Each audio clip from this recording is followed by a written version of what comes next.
D'accord, tu n'as pas de problème. Voici des images récemment publiées d'une caméra piéton montrant l'ancien entraîneur de football du Michigan, Sharon Moore, arrêté quelques heures après avoir été renvoyé de l'un des postes les plus prestigieux du sport. Pouvez-vous expliquer ce qui s'est passé aujourd'hui? Oui. Je suis allé là-bas, j'ai été renvoyé. Ce que Moore a dit à la police alors qu'il est assis menotté, ému, à l'arrière d'une voiture de police. J'essaie de ne pas pleurer avec toi. Et le moment qui a même failli faire pleurer l'officier qui l'a arrêté. C'est On the Case, présenté par Law and Crime. Je suis Chris Stewart.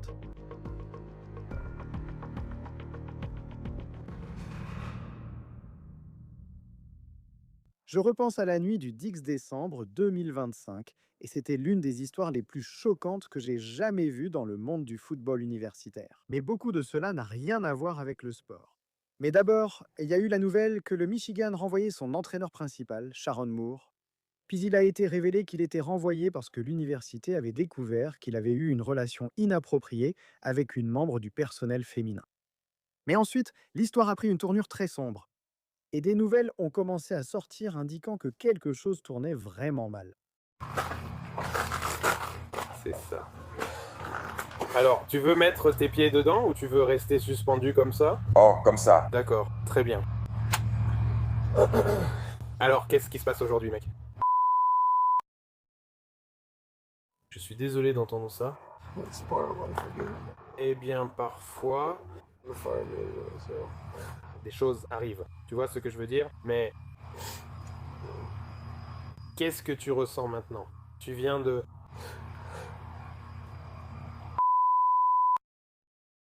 Maintenant, tu peux voir sur cette vidéo de la caméra piéton que nous venons de recevoir, Moore porte encore la veste de son ancien poste, qu'il venait tout juste de perdre, cette veste avec le logo M dessus, synonyme de l'Université du Michigan. Cela se passe vers 17h40 à Saline, dans le Michigan.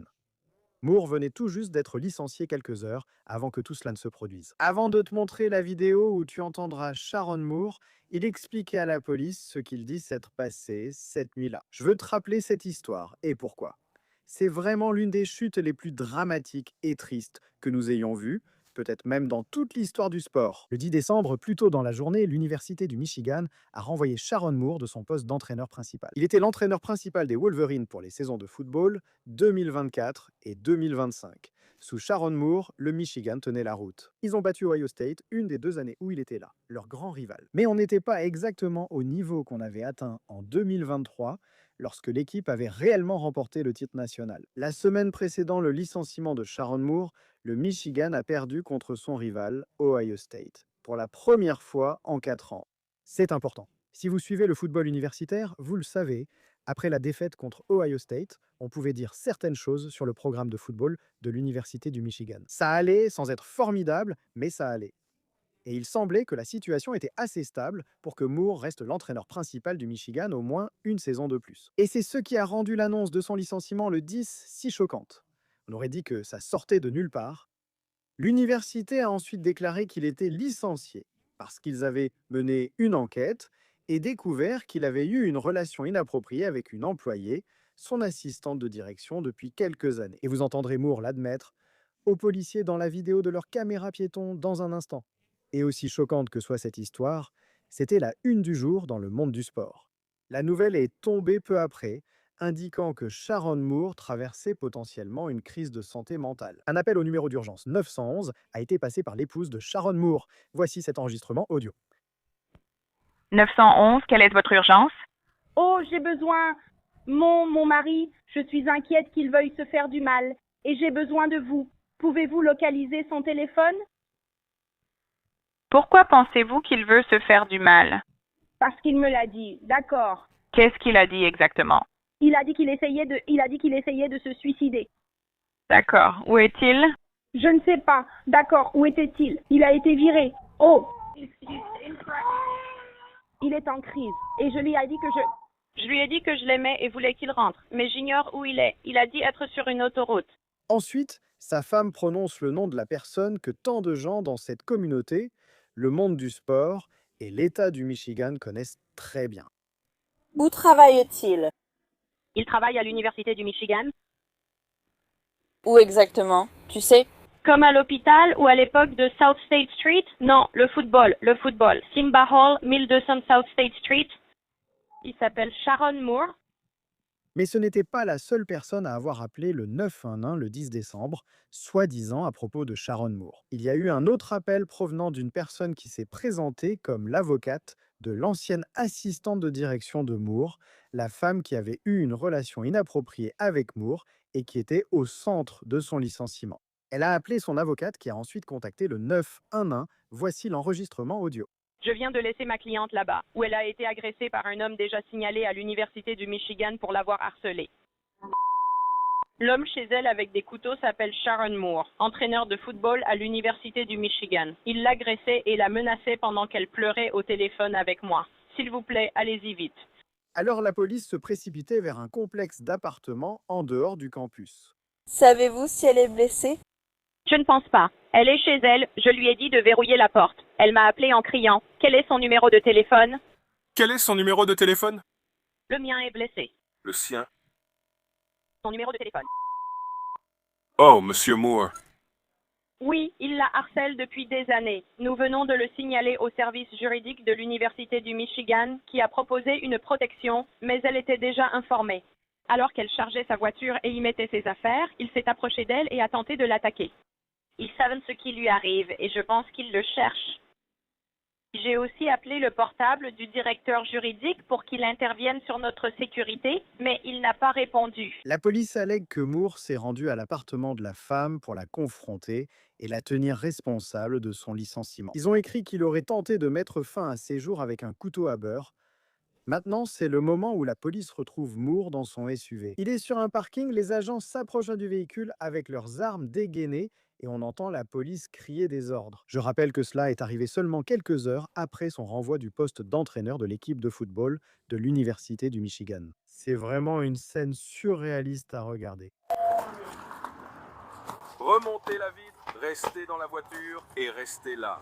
Nous allons venir vers vous, d'accord? Nous sommes là pour vous aider, d'accord? Sortez les mains par la fenêtre. Non, laissez ouvertes, levez les mains, vous n'avez pas d'ennui. Nous sommes là pour vous aider. Monsieur.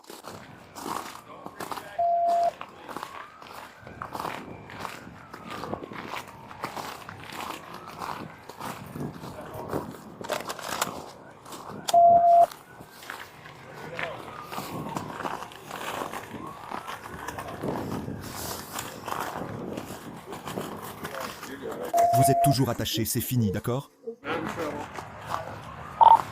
Hé King, on est tellement sûr qu'on sort avec lui. Tu ne vas pas aller en prison, d'accord? On ne va pas aller en prison. On va te retenir. Levez sur Metro East.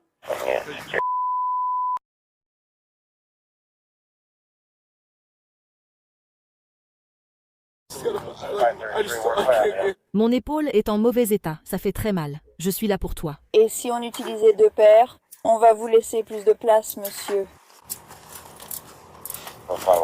Comment s'appelle votre femme? Kelly, qu'est-ce qu'elle va conduire? Monsieur. Quelle couleur? D'accord. Je peux monter dans votre voiture, monsieur? D'accord. Peut-on rejoindre ma voiture à pied? Je peux éteindre votre voiture, monsieur? D'accord. Moore sort calmement de son SUV, menotté et coopératif. Les agents le font alors monter à l'arrière d'une voiture de police. Et vous pouvez voir que Sharon Moore est extrêmement émue.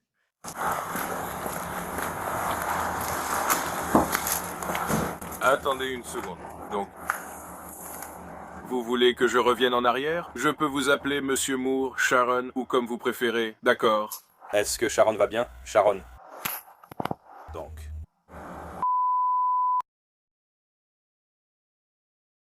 Donc, en plus de cela, nous avons des accusations criminelles pour violation de domicile et agression. Donc, agression. J'y étais. Je sais, je traînais juste. Je n'étais pas là. L'officier Escobar était là. Il a parlé bizarrement. Donc, nous sommes allés à l'appartement après qu'elle nous ait appelés. Je n'étais toujours pas là. Donc, l'agent Escobar connaît cette version des faits. Donc, avant qu'on fasse quoi que ce soit, comme je l'ai dit, vous êtes en état d'arrestation pour ces chefs d'accusation. Nous avons... Un bon pote. Attendez.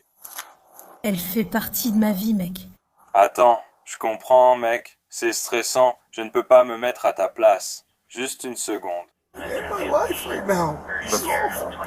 Avant de répondre ou de déclarer quoi que ce soit, mademoiselle, sachez que vous avez le droit de garder le silence. Toute déclaration pourra être utilisée contre vous devant un tribunal. Vous avez le droit de parler à un avocat et de l'avoir présent pendant que vous serez interrogé. Si vous n'avez pas les moyens d'engager un avocat vous sera commis d'office avant tout interrogatoire si vous le souhaitez.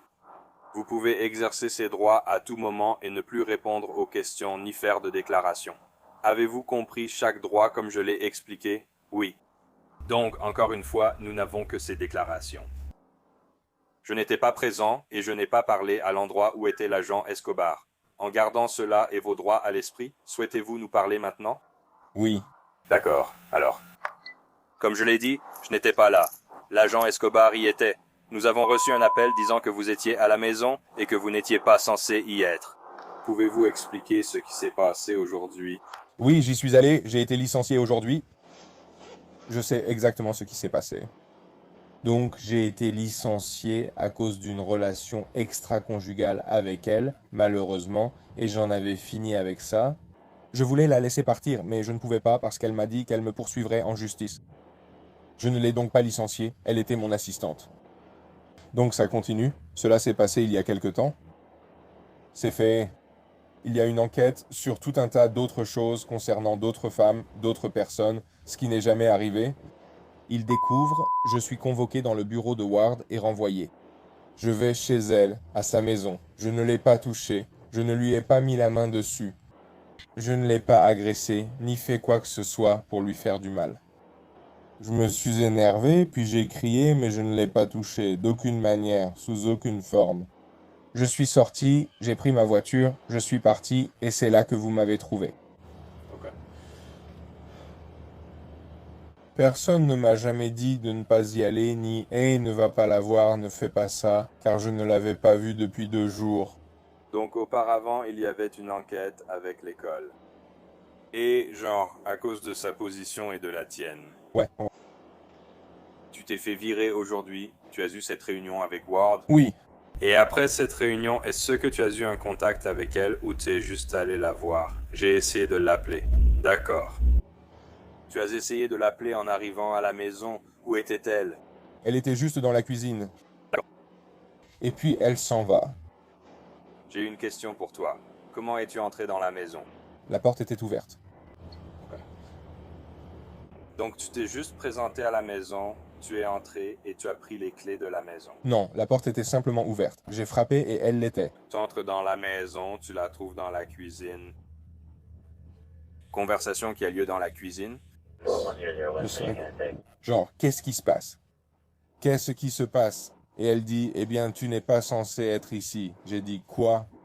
Tu n'es pas censé être ici. J'ai dit, pourquoi tu me fais ça? Pourquoi tu me fais tout ça? Tu essaies de gâcher ma vie?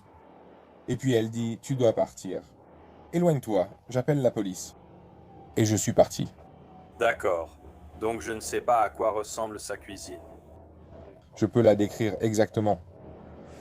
Donc elle a perdu. Donc j'entre dans la maison. Il y a une cuisine qui est reliée au salon. Il y a un bar.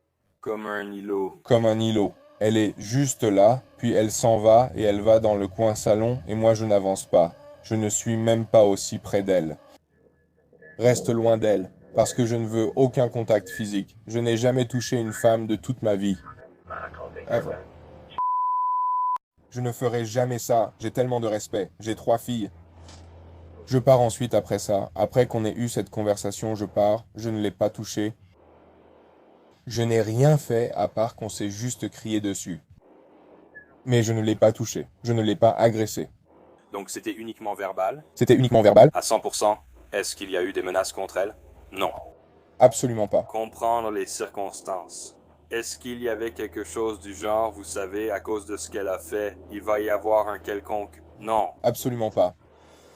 Donc, en gros, ce que vous dites, c'est que la conversation que vous avez eue était du genre « Pourquoi tu me fais ça ?» Et qu'est-ce qu'elle vous répondait? Elle disait juste « Pars, pars, tu n'as pas besoin d'être ici. Je ne veux pas te voir. Tu n'as pas besoin d'être ici. » Je ne veux pas te voir. Tu ne peux pas être ici. Et c'est là que je me suis énervé, mais je ne me suis pas approché d'elle. Je n'ai pas contourné l'îlot central. Je ne lui ai rien fait. Je ne l'ai pas touchée. Je n'ai jamais porté la main sur une femme. Point final. Et je suis parti.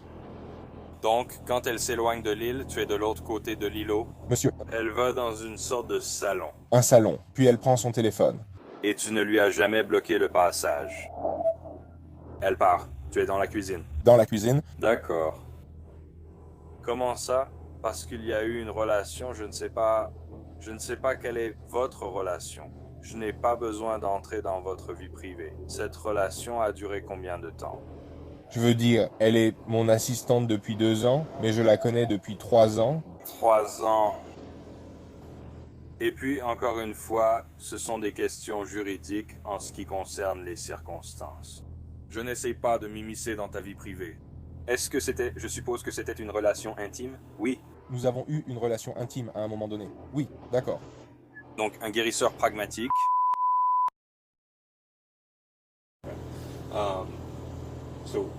Guérisseur. Mais ce n'était pas sur 2 ou 3 ans. Ce n'était pas le cas. Alors elle nous a dit et a parlé à l'officier Eskenbar. Elle a dit que pendant que tu étais dans la cuisine, tu as pris 2 couteaux à beurre. C'est ce que... Et puis, je suis parti. Donc c'est exactement ça. Genre, j'ai laissé les couteaux à beurre, j'ai pris ça, et puis je suis parti. Et c'est là que je suis parti. Je suis allé directement dans ma... Je suis allé dans ma voiture. Tu n'as sorti que les couteaux à beurre. As-tu sorti un autre type de couteau? C'est tout. Et qu'est-ce que tu lui as dit quand tu avais ces couteaux? As-tu dit quelque chose comme « Mon sang est sur tes mains » ou « Mon sang est ton sang » ? Non, je ne lui ai pas dit ça. Non. Tu viens juste de le dire. Ok. D'accord. As-tu ensuite pris d'autres couteaux de la cuisine? Quel couteau as-tu pris? Le couteau à beurre. D'accord. Donc juste un couteau à beurre. Eh bien... J'avais les ciseaux. Les ciseaux étaient dans ma voiture. Donc c'est ce que j'avais, les ciseaux. Mais je n'ai rien pointé vers elle, je ne l'ai pas touchée, ni rien de ce genre. Et c'est là que je suis parti en voiture. C'est à ce moment-là que je suis parti. J'ai conduit. J'allais me faire du mal. Toi aussi. Donc tu entends ce que Moore allègue s'est passé ce soir-là, le 10 décembre. Avant qu'il ne parle à la police à l'arrière de cette voiture de police, c'est une scène triste à observer en pensant à sa chute. Il est simplement assis là, seul. Et avant qu'il ne parle à la police, il y a une autre personne qui semble être un ami ou quelqu'un de proche qui peut entrer dans la voiture de police pour le réconforter. Regardez ça. Entraîneur. How we doing? Okay. Top there. Nous avons...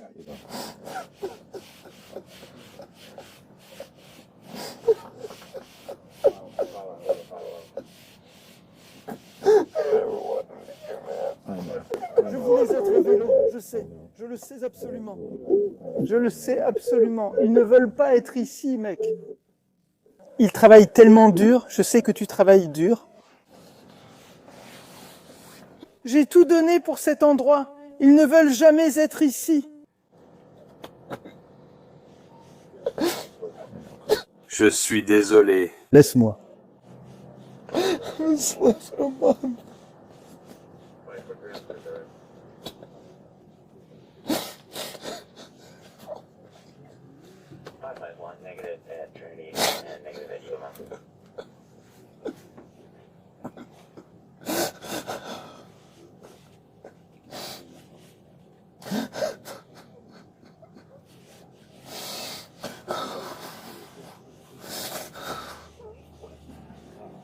Je ne sais pas quoi vous dire, coach, mais... On t'aime toujours, d'accord. Ça va demander encore un peu de travail maintenant.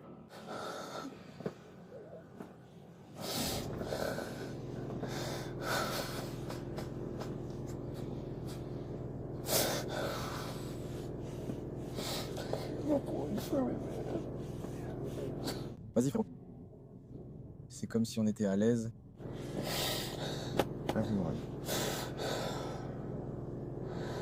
Il t'annonce ce qui va se passer et comment ça doit m'arriver. Moore est ensuite amené à l'hôpital pour être examiné. La police a censuré les images de ce qui s'est passé à l'intérieur de l'hôpital, mais il reste encore l'audio des conversations qu'il a eues avec les agents. Et c'est à ce moment-là qu'on voit alors une scène vraiment choquante. Parce que l'agent de police, et il semble que ce soit le même agent, interroge Moore sur ce qui s'est passé à l'arrière de la voiture de police. On dirait qu'il essaie d'être honnête avec l'entraîneur dans la chambre d'hôpital, et l'agent commence à avoir les larmes aux yeux.